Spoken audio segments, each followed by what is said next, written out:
Hello everyone. Do cold emails really work? I got a meeting with a big producer in Mumbai through a cold email. I had just finished writing a web show. I knew my web show was great. Everyone who read it loved it. I even had an offer from another producer, but it didn't seem lucrative enough to pursue. I had exhausted all my connections within a year, but I couldn't find the right deal for my show.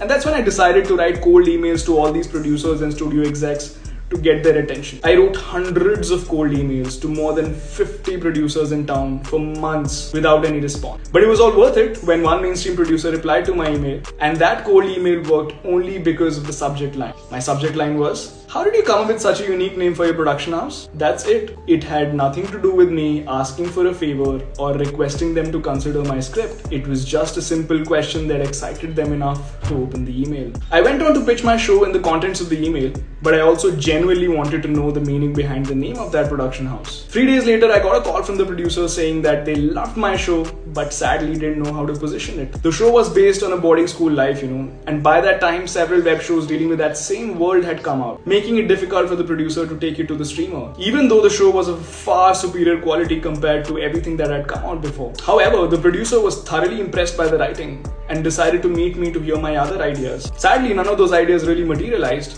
but I learned something extremely motivating through this entire experience. I had just discovered how to unlock closed doors.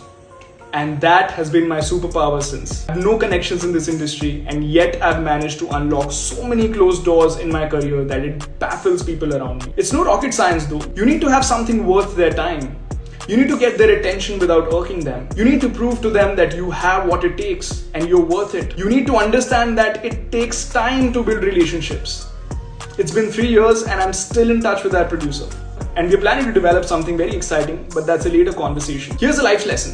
If you want to achieve something worthwhile, you'll be only able to do it with people you've known for a while and they trust you. So make sure you start now so that you can reap the benefits in the future. What are your networking hacks? Write them in the comments below so that it'll help other writers as well in my network, and I'll see you in the next video.